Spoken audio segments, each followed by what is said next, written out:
Hi, this is Phil, and I'm here to tell you all about the Capes and Lunatics Patreon. Get early access to all of our interviews, including the monthly Chichester chats with writer and comic book legend D.G. Chichester, new episodes of classic Capes and Lunatics shows, including The Quantum Zone, This, That, or the Third, and many, many more specials, all completely uncensored. Access starts for $3 a month, full video when you pledge $5 a month. Check out the link in our show notes or go to patreon.com/capesandlunatics. Hope to see you there. Ahoy, mateys! Welcome back to Full Stream Ahead. I'm the captain now because ship happened.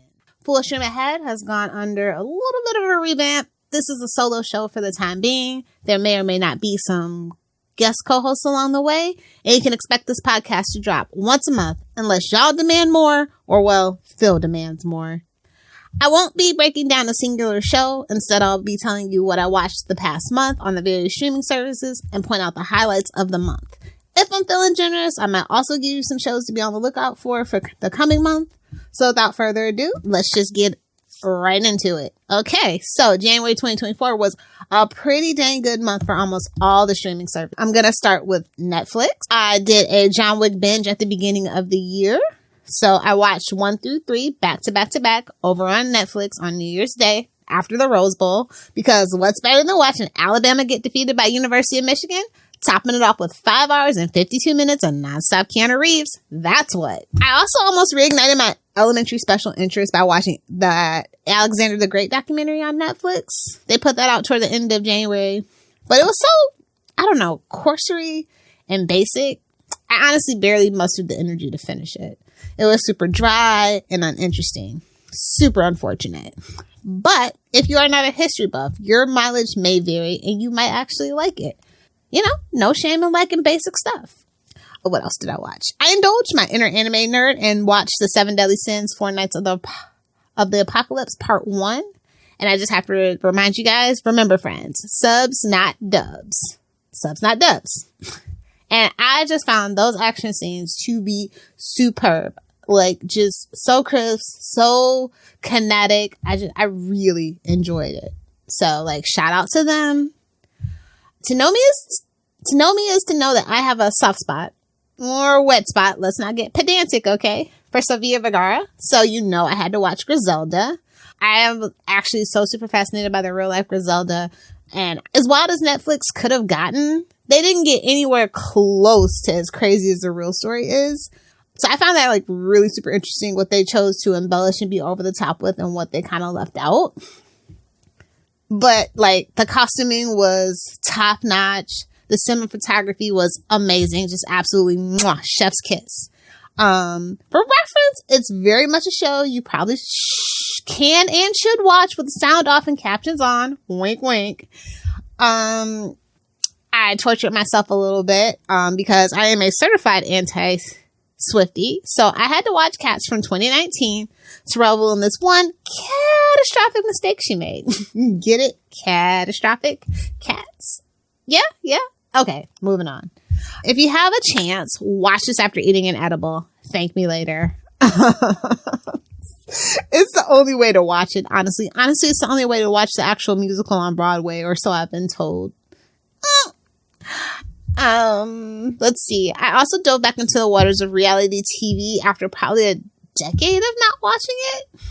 I'm trying to give it a chance. I was not going to give it a chance because like the one time that I was going to watch reality TV show, this commercial for this thing called MILF Manor turned me into a certified conservative pro clutching granny. And I couldn't give it a try.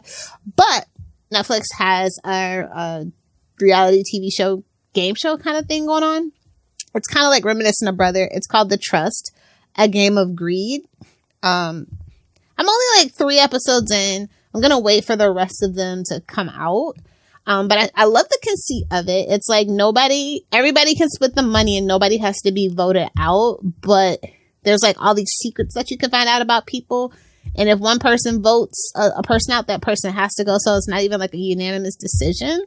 So it's like, I just really love the conceit of it. Plus, you know, it's always awesome in a sad for humanity kind of way to kind of watch the depths of depravity people will go through in the throes of late stage capitalism. Yeah, that's it. That's all. It's just pure voyeurism on my end. So I'm going to wait for the rest of the episodes to drop to finish the show. And I may or may not remember to update y'all. This is seasons 1 through 6 also dropped, so I can finally finish that show. I think I had left off in like halfway through season 3. I don't know. It got weird and I got to be too much and I just forgot about the show, quite honestly. So I'm going to start from the beginning because I think from the first 3.5 seasons that I saw, I think 1 and 2 are absolutely the best. I will not be taking any questions about that. Either you agree or you're wrong. It's fine. I'm currently raising children that are not my own at the moment. So I made them grateful to be Gen Alpha by making them watch Beethoven.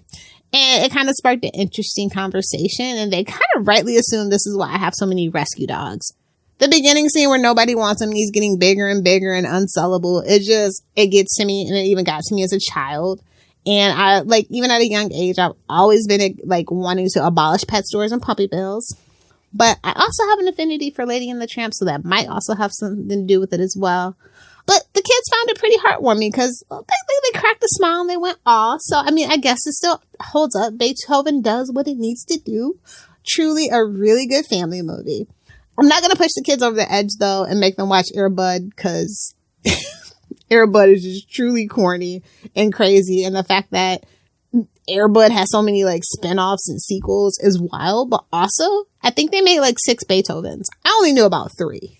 They were making Beethovens up until 2014, which is wild for me to realize. And eventually one day I am going to do the full Beethoven binge, and it's going to be epic. And I will keep you up to date on that.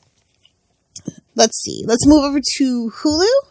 And I have to say, for the longest time, I just never really found Hulu worth having, but I have it as a package bundle with Disney Plus, ESPN Plus, which I use ESPN Plus the most out of all 3, surprisingly. But I just kind of really got into Hulu. They have a really big selection of things, but the most I used to use them for was American Dad, Family Guy, and The Simpsons for big long binge sessions.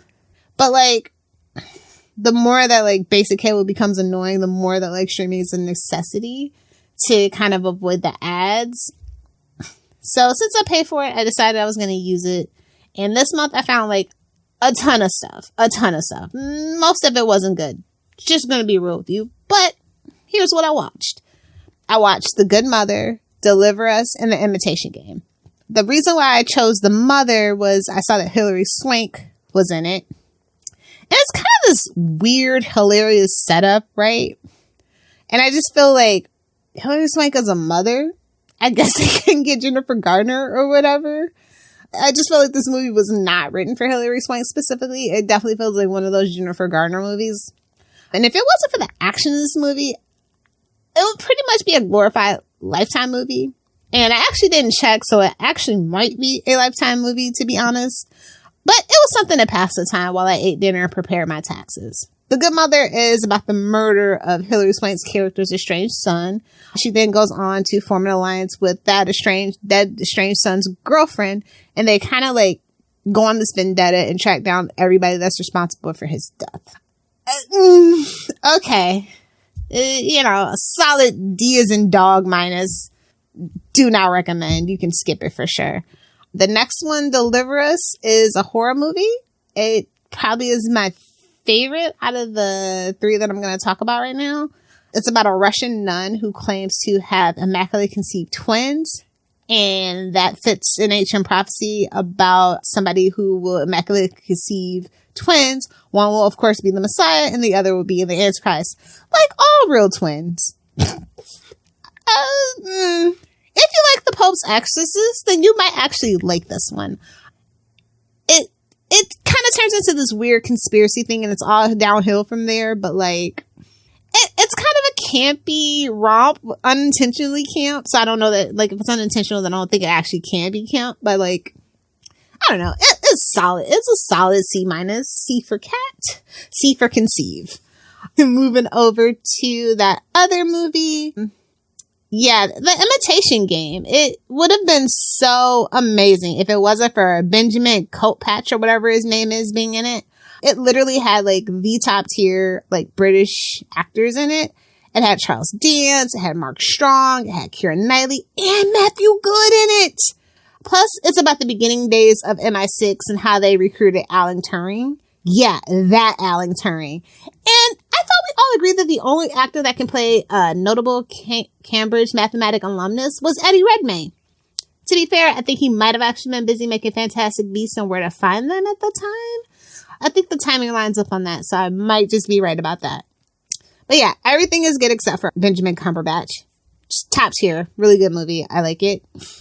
Let's see. I also binged this little show on Hulu called History's Greatest Heists with Pierce Brosnan. So good to see my favorite James Bond still getting work. Would it be better if it was a Dr. Fate TV show? Yes, of course. But the show is charming and engaging. So, if you love a good caper and a soothing English accent, check it out for sure. I think I may or may not be in another Anglophile phase. Please don't judge me. I found something super interesting. I can't eat spicy food because I have an ulcer. I mean, I do it, but I don't do it to the extremes that these people do it in this docuseries. So if you're into spicy food or just watching odd ducks be odd ducks and engaging in their special interests, I think you should give Super Hot, the spicy world of pepper people, a go. It was just kind of eye-opening about this little niche subculture and what they go through and how we get spicy niche foods in our supermarkets and stuff. They all come from these little growers for the most part. I found the business end of it super fascinating. Maybe not so much the actual people behind it. So yeah, people that eat hot pepper competitions. It's crazy. And they kind of give you the science breakdown and these really cool original CSI reminiscent renditions of what your body goes through, your eyes dilating and your tongue swelling and your digestive system and what happens, right? So I liked it. I found it really cool. Yeah. Also, I hate when this happens to me. Have you ever watched a movie where you don't recognize a single actor and you're like, oh, this must be one of those terrible TV movies? That happened to me very recently. And that movie in question was on Hulu, and it was called Hidden Murder Island. It opens up with the classic setup of a woman who has amnesia after surviving a mysterious attack, and down the rabbit hole she goes to find out what happened to her. It's super predictable and it's trite. But if that's your thing, this might be for you. Just, all in all, it wasn't that bad. It just has that TV movie genre quality to it is all. For all I know, it could have been just the female version of The Most Dangerous Game. Like I said, it's just super, super, super trope filled and kind of hacky. But sometimes you just want to have a little fun. And, sometimes movies are so bad that they turn out to be good. So if you're into stuff like that, then that might be for you. I also watched a really cool documentary called Invisible Beauty. It's about one of my favorite people, Beth Ann Hardison, aka Dwayne Wayne's real life mom, who was this fashion model and modeling agent that went on to become an activist. She's a super fascinating person, and I thoroughly enjoyed the documentary. But I will say, if you're not into fashion or supermodel history fluff, this might not be for you. But for me, it was solid from start to finish. I really enjoyed it. Highly recommend it if you kind of are into fashion or supermodel stuff from the 80s and 70s and 80s and 90s. Super interesting time for fashion and upward mobility of women through beauty and stuff like that. Pretty cool lens to look at it through. Just also because I'm raising Gen Alpha kids that are not my own at the moment, I got talked into watching this show called A Shop for Killers. Warning, it is in Korean because it is a Korean show. So if you don't speak Korean and or hate subtitles / captions, this might not be for you, but I thought that the show was super good. It's about this guy who was raised by his uncle who has a shop in a mall, and after his uncle's sudden death, he realizes what his uncle's business was really about. But to be fair, the title kind of gives it away, so yeah. But I just a shout out to the kids. Sometimes they really do be onto something. But please, do not tell them I said that. Let's see. That brings me to my favorite thing that I found on Hulu in January. It has to be Last Circus. The only way I can sum it up is that it's a twisted, carny love triangle No. It's a twisted, carny clown love triangle. So this girl is in a triangle with a sad clown and a happy clown, but they're both demented as hell. And I just couldn't stop cackling. Now, it's probably not the directorial intent, but it is so bad that it's good. You know, it's one of those movies. So yeah, I think it's total camp. I do. It's from 2020. It's like from 2010. So, you know, make of that what you will if you know anything about the movies that were pumped out during this era. The actually super good show that was on Hulu this year. Oh, well, this year so far in January was Reliance.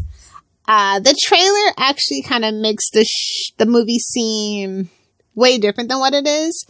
So it's about this man that receives an invitation to win $1 million by playing a game where he must outwit hunters attempting to kill him.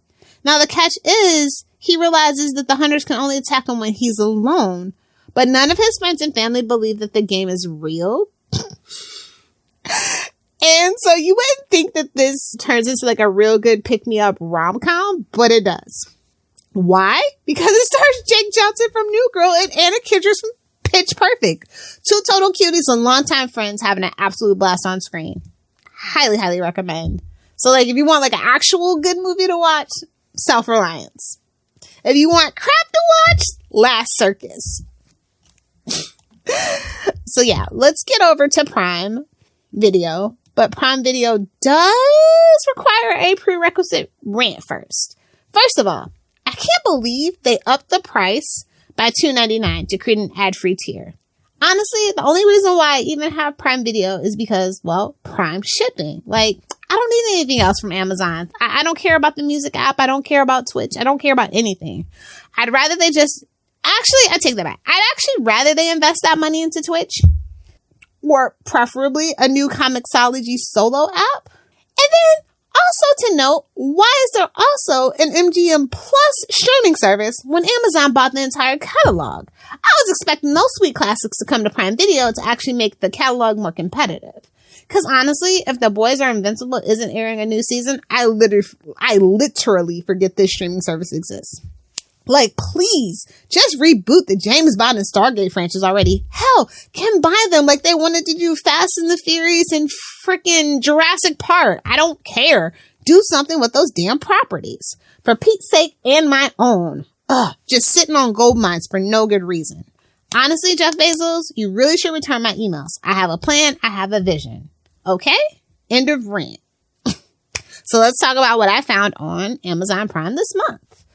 Nothing new and nothing exciting. That's for damn sure. That's basically how you can sum up Prime Video. They really don't have a lot of new good things to watch.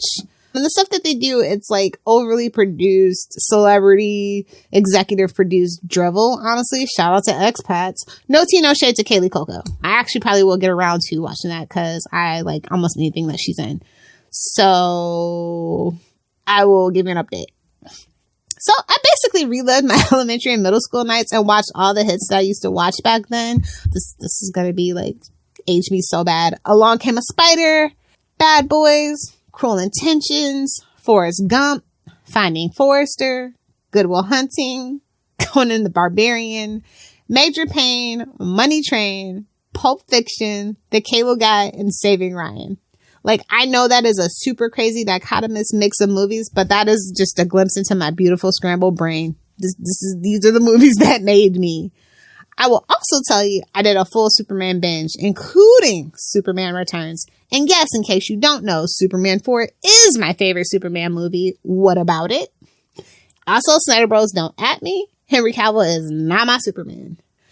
Also, don't be surprised if you see this binge listed again later in the year. I'm actually working on a Superman-related project with a friend. And that, well, will be revisited quite a few times before the year is over, I am sure.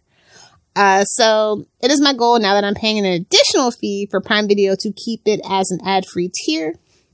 I feel like this has caused a Streisand effect because I was perfectly willing not to engage with their streaming service too much. And, you know, it costs money to run a streaming service and host it and stream it and stuff. But now I'm going to be a power user. So suck it, Bezos.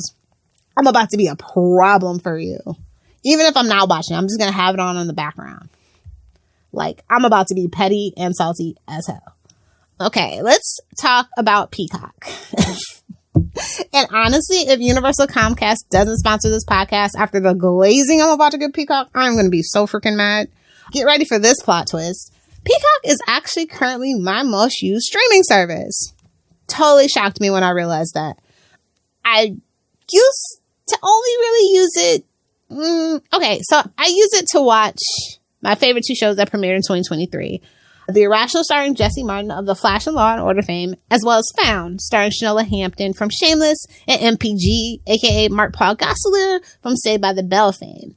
Now, what's wild is that Found, which definitely does not feel like a Berlanti production, is a Berlanti production, but The Irrational, starring Jesse Martin, is not, which totally feels like actual Berlanti setup. But Berlanti is like the king of procedural, and Irrational is very much that 2010... That 2000s through like late 2010s trope of like a detective with a special like power who like consults for the police. Yeah, aka pseudo Sherlock. That vein. So like that was kind of like his thing. And so Irrationals kind of falls into that category too. So that's what kind of surprises me. But like NBC is like literally their bread and butter are procedurals and propaganda. So it is what it is, but there's still 2 really good shows. And that's what I like. I was just kind of like clicking around one day and I just kind of discovered those 2 shows on Peacock because I'm trying to get my subscription money's worth.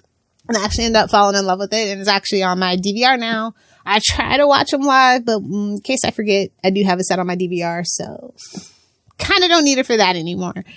But I also did binge all 7 episodes of Ted in one sitting. Anybody that knows me knows I'm a huge American Dad and Family Guy super fan. Just a big fan of adult animation in general. I also love King of the Hill, as well. I used to love The Simpsons, Bob's Burger, all those things. Adult animation. F is for family. That thing. So, and I also really, really love the first Ted movie. And I quote it with my best friend, a lot.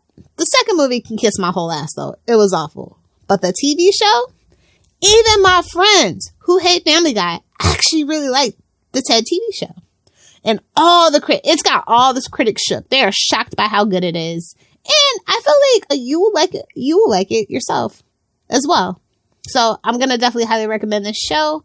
Let me know what you think if you do watch it. If you have watched it or you do watch it because of my recommendation, please definitely, I want to hear your opinion. So please write in or leave a voicemail. That information will be at the end of the podcast and it's also in the show notes. I was a late adopter to Peacock because I didn't think I would find anything like I liked. I mean, like if I wanted an SVU marathon, I'll just turn on USA, right? And I really don't care for The Office and I don't need to watch Parks and Recs every 1 to 3 business hours, but I do. I really do. I love that show. So underrated. Better than The Office, in my opinion. That's my opinion. Calm down, Office heads. But along came a show called Poker Face, starring Natasha Lyonne.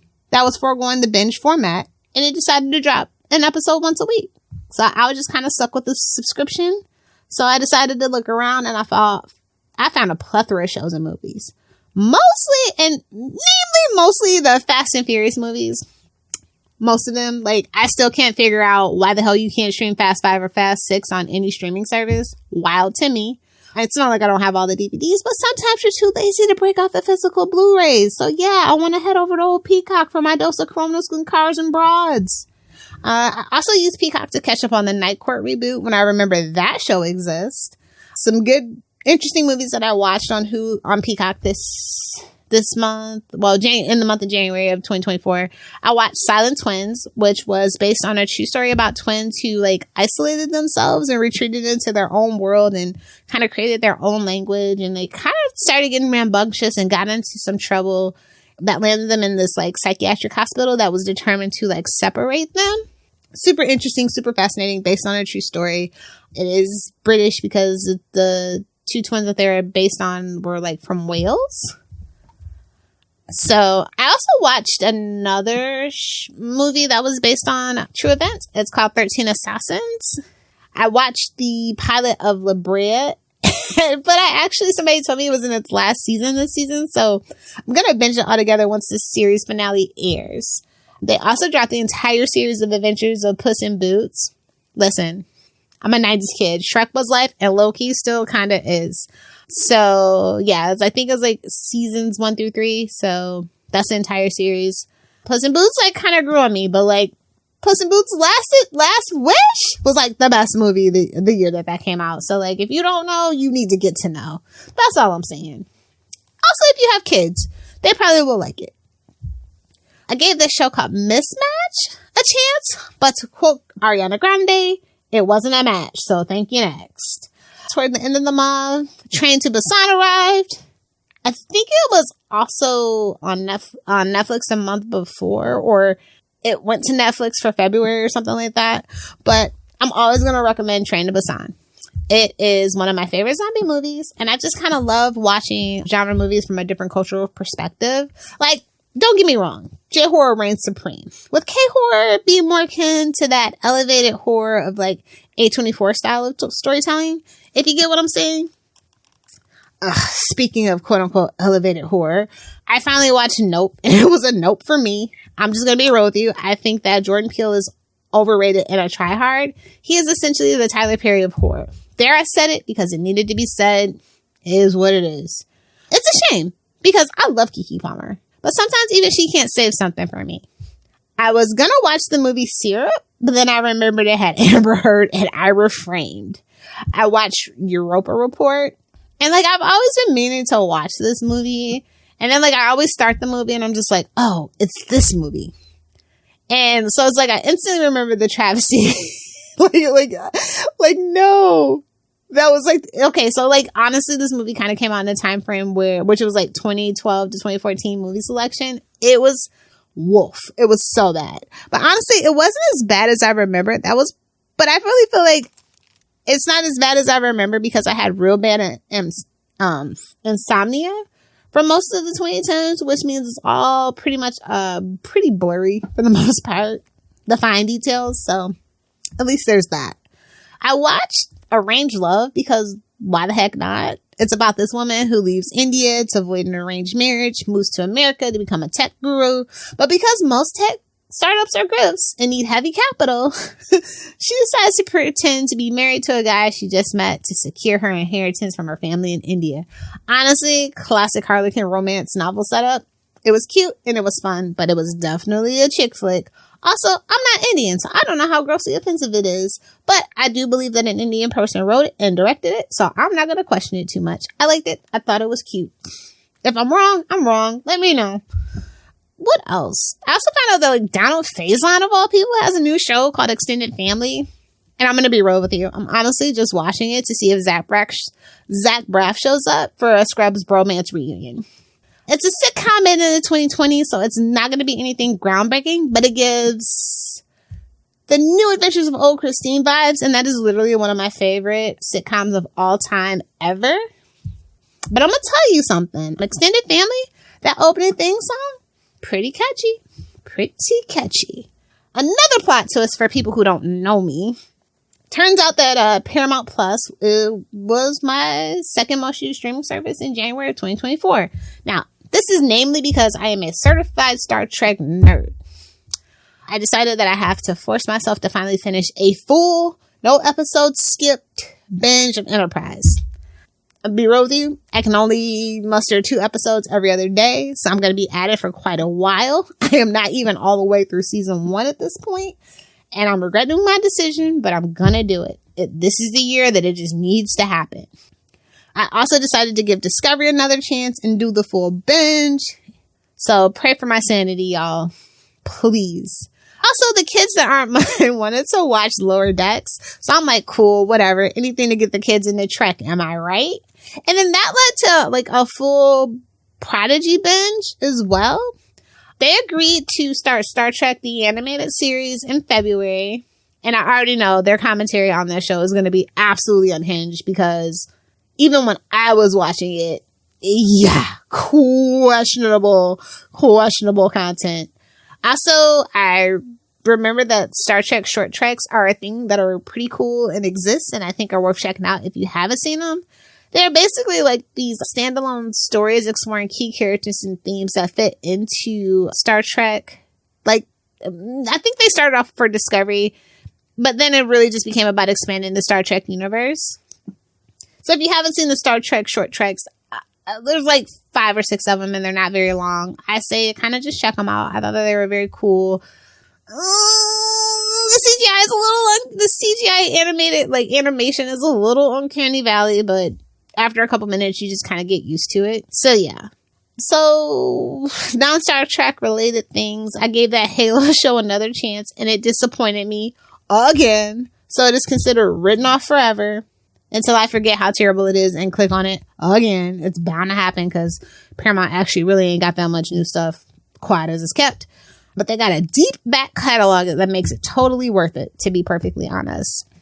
I have been in love with Luke Cage himself, Mike Coulter's show Evil from day one, but like I kind of fell off watching it because they were playing games with the viewers. Like they took way too long to come back for seasons 2 and 3, and they're always playing games because originally on CBS Access it was like one of the main like shows that people would subscribe to the service for. It was like that and The Good Wife and The Good Fight. It was like Evil, The Good Wife, and The Good Fight. That's what you had CBS All Access for. And then when it rolled into Paramount Plus, they kind of put it on the back burner, thinking that the fans wasn't going to throw a fit. So it's like a whole thing. So like now I can finally get caught up and I'm catching up on season 3. And I just have to say so far, every season has gotten better. This show, like, if you don't know, it's kind of like X-Files, but make it set in the Catholic Church. There's this, like, skeptical psychologist, Kristen, who joins David Acosta, who is Mike Coulter's character, who is training to be, like, a Catholic priest. Like you'll hear occasionally, oh, they're grooming him to be the first black pope and things like that. And then there's this blue-collar contractor that helps them investigate. He's, like, the tech guy, the guy in the chair, and it's played by Asif Mandeep from, like, that Asif Mandeep from The Daily Show. Which, like, he gets to be, like, the comic relief, but he also gets to show, like, a lot of emotional range that no one knew he had. So it's, like, super cool. I really enjoy it. So, you know, they investigate, like, the church's backlog of, like, unexplained mysteries and supposed miracles and, like, demonic possessions and you know, and other extraordinary occurrences. And their job is to accept if there's a logical explanation or if it's something truly supernatural at work. And, you know, like, the premise is examining the origins of evil. That's why the title of the show is Evil. And, you know, they're like dividing that line between science and religion. So, yeah, I will say there is like a scene near the end of season 1 that might make or break you wanting to watch the show. But if you can get past it, and like, listen, when this scene happens, you'll know exactly what I'm talking about. But if you can get past it, the show goes bananas and it is a thrill ride from then on. So, if you've seen Evil and you know what I'm talking about, please write the comment and tell me what scene you think I'm talking about, and I will let you know if you are wrong or right. I have to admit, I am a Sly Stone fan, even though he's a thief. Shh, don't tell him I said that, but we all know he stole Rocky and didn't give that man nothing. But I like Tulsa King. So I feel like Tulsa King is for the people that were raised on the blue skies theory of like USA Prestige TV. If you know what I'm talking about, then you know what I'm talking about. And that is the best way to kind of describe Tulsa King. Honestly, like, it's a corny show with a neat premise that doesn't take itself too seriously. The pilot had a horse get rescued and I was hooked. I found an old TV show. I think I'm pretty sure it's a Paramount Plus original called Strange Angel. It's from like 2018. It follows the story of like an American rocket engineer, Jack Parsons' career, and like his devotion to like this new religion that turns out to be like a sex cult. I'm only on like the 4th episode, but I like it. I mean, they don't really even show much, but like just the premise of it, I really kind of like enjoy. And they've got a lot of really cool actors in it. So I'm just enjoying the ride. And, you know, if I remember, I'll give you guys an update. And if you've already seen the show, let me know if you like it, why or why not. Or like, if you stopped watching, what episode did you stop watching and why? I'm just really curious. Shout out to the Sutherland family. You know, I love them. If you don't, now you do. I think I actually love Kiefer's father, Donald, a little bit more than I love him, but I love him a lot too. I think his career is so fascinating. And I was really like excited to see that he had a new show on Paramount Plus and it was called Rabbit Hole. And I was like, ooh, I hope it's not like 24. Spoilers. It is kind of like 24, but it's not. But like, you know, he's kind of pigeonholed, and I get it, and I get why the show was crafted the way that it was. But like, honestly, I mainly watched it because it had Charles Dance. Like, I think this is probably the second time I've named that man, but like, I like Charles Dance a lot as an actor. One of my favorite British actors for sure. But yeah, he was in it, and he was playing Donald Keith Sutherland's character's dad. And this is like a show about a conspiracy to overthrow the American government and how it would work. And I'm just going to say, it's giving ripped from the headlines. If you know where to look. And so it's just kind of like, I feel like a lot of that went over a lot of people's heads. Like, I don't think people like really understand like how people get turned into like CIA assets and things like that. Like, I just don't think people understand how some things work. And like, oh, I'm not susceptible to that. But you are. America's full of propaganda, right? And so like, Americans specifically have a very hard time telling what propaganda is and what it isn't. And like, our news lies to us, our government lies to us, and they're allowed to do that constitutionally. So yeah, I was just like super fascinated by the show. Yeah. It only has one season, unfortunately, but it's pretty cool. But I will say that the series finale will piss you off. But everything up until that point is totally worth it. I guess I'll mention this one. I am honestly right now struggling to get through School Spirits. It's this teen show that definitely should have been on like the CW or Freeform, but somehow Paramount Plus got a hold of it and butchered it. I started watching it because it's actually based on a book that I read back when it was like a preview copy from like some time ago. And I have to say, from what I remember, the book is definitely better. But at any rate, School Spirits is basically a show about a girl named Maddie who finds herself trapped in like some afterlife limbo at her high school. And she decides to investigate her motive. I mean, classic teen CW show setup. I mean, like, ripped straight out of Riverdale as far as I'm concerned. Anyway, it's okay, but like, it's very slow going. Like, it's a slog at first, but everybody keeps telling me, oh, it gets better with every episode. And the end of season 1 is like really good, is what everybody kept telling me. So I'm just going to try to get through it. And if I remember to update you guys, I will update you. Silly old me, I just discovered that they actually have the original 90210 on freaking Paramount Plus. So when I take my first vacay of the year, I'm gonna binge the hell out of it. I'm hoping to get through like seasons 1 and 2, because like I feel like seasons 3 through 5 are like actually the best of 90210. College years, you know what, their freshman year is a little rough, but high school years were just kind of terrible, honestly. Anyway, yeah, so if you are friends with me on Facebook, it will be very clear when I start this freaking binge, and the posts are going to be hilarious. I also found another old ass show, which was Family Ties. I just got done with the first season, and man, they don't make sitcom theme songs like this no more. Also, definitely don't research where they are now on that cast. It will make you very sad. How do I know? I did it and I was very sad.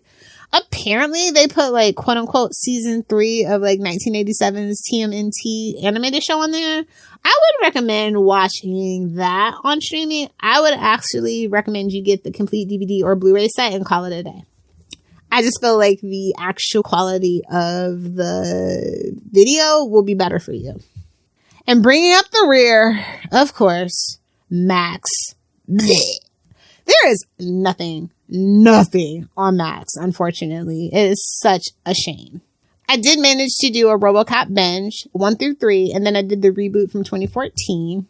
It's just kind of what I do sometimes. I just kind of get stuck on a franchise, and I just start binging everything that I can find, and Robocop was there, so it's not like I was going to watch all the Harry Potter movies anymore, so that's how I used to spend my time. Can't do it anymore, unfortunately. But, you know, now that I've watched them, I find it, not that I watched them, but I found it odd that Max has all the Star Trek movies. I mean, all the real Star Trek movies. So, no, not you, J.J. Abrams, Calvin Universe movies. Those barely count in my opinion. It is what it is. Don't at me. But, like, how did Paramount Plus let this happen? I don't even understand what's going on. But they literally had all of them. From Star Trek, the first movies all the way to Nemesis. So I just found that really funny. And I think that did come to HBO Max in January. I don't think it was there in December because I remember watching the movies on Paramount Plus when I was doing a binge earlier in 2023. I also watched the 18 movie. Like, honestly, I thought for sure this would make enough money to get a sequel. Because everything was getting a sequel back then. I like that movie. I don't care what you say. Y'all gonna leave Liam Neeson and Bradley Cooper alone about that movie. I'm also working on another project for a friend who is doing an M. Night Shyamalan Ding Dong retrospective. So I had to struggle through After Earth, unfortunately, to start out the year, trying to find evidence for their thesis statement. Needless to say, I'm definitely asking for more compensation for having to watch this movie. I found an old 90s hood classic, Booty Call. Listen, I can't help myself. That movie is funny. I don't care. It's funny in a 90s way that just never could be and never should be remade. I decided that since old what's-his-face, the former Kang, needed a shekel, so I watched Last Black Man in San Francisco. I'm not going to take it away from him for whatever he may have done after he made this movie. The commentary in this movie is top-notch. I always get something different from this movie every time I rewatch it. I watched White House Down on January 6th as a little jokey joke with friends. They were not amused by my choice of movie, but like, whatever. It's funny to me. Let's see. Max also managed to have another decent movie, Snowden.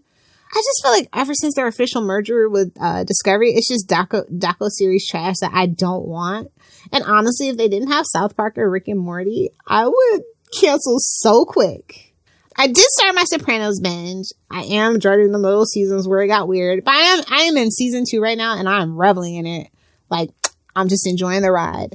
I did want to mention that on the Rome show with Jason Momoa, it's one of those do not watch. Like, I can only suspect this was done as some sort of contractual obligation due to that DCEU fallout and for not getting that third Aquaman movie. And honestly, if we're going to be real, ever since he got his divorce from Lisa Bonet, he has lost something. He is just really super unwatchable. Like, she just gave him an essence, an aura, a je ne sais quoi, if you will. You know, just something that's just gone since he divorced her. Same thing with Lenny Kravitz. I think she just sucks their souls, honestly. She takes their essence, and that's what keeps her young and cool and beautiful. Do you think, girly? Do you think? I ain't even mad. But yeah, like, so I'm just trying to watch it, and it's just like, ugh. Like, just no charisma. Charisma just sucked right out, bro. But I think, in my best opinion, the best thing that is on Max right now is Beat Bobby Flay. I know that's wild to say, but like, I'm actually I'm low-key into like cooking and cooking competitions, and it's honestly one of the best and definitely the most consistent in quality. It's in its 33rd season, and it dropped at the end of January. And I have to say, this is like the best season, honestly. And I haven't said that since like the 25th season, to be perfectly honest. And then another thing that's really cool. So you would already know this if you are a resident of Flavortown, then I don't even have to tell you to check out Guy's Grocery Games. But if you are out of the loop, this is a game show where Guy Fieri sends 4 talented chefs running through the aisles in a high stakes, get it, high skills grocery store cooking competition. So basically 4 chefs compete in 3 elimination challenges, testing their culinary skill as they make their way through like the store's aisles. And each like challenge will like feature a theme, such as only using frozen foods. And then there's like this really cool rotating list of guest judges where they determine who's eliminated. And then the chef who makes it through all 3 rounds then has like 2 minutes to go through the aisles collecting items on a shopping list. And each item on the list is worth $2,000. So if the chef gets every item, that's $20,000 grand prize that gets awarded. Listen. I don't go outside much. I watch a lot of I read like comics and actual books and like stream music, but I do watch a lot of movies. Not so much TV, which makes it like a little bit more bearable, right? I watch a lot of streaming services because I have them all. So I have to put like my streaming to get used. I know I probably like didn't touch on a couple of the other ones, but I will. Like I have Tubi, Pluto TV, I have Mubi, I have a couple of other like Nebula, YouTube Premium. I don't know what you guys are interested in, so I just kind of like did the main top streaming services. So if there's like streaming services you want me to like talk about, like the gems that I found, like I love Tubi, like shout out to Tubi, I really do. So if you love Tubi too, like, just let me know and I will totally get you together and let you know what's good and what's popping on Tubi or Pluto TV or any other streaming service. Like, literally, I have AMC Plus, I have MGM Plus, I have Epix, I have, you name it, I have it, because I hate leaving the house and being around people. A little bit of a shut-in vibe, I know, but whatevs. So please do send in comments and let me know what you like want to hear, what you want to hear me talk about, because I'm open and I'm down. Might as well put these subscriptions to get used and be able to write it off my taxes.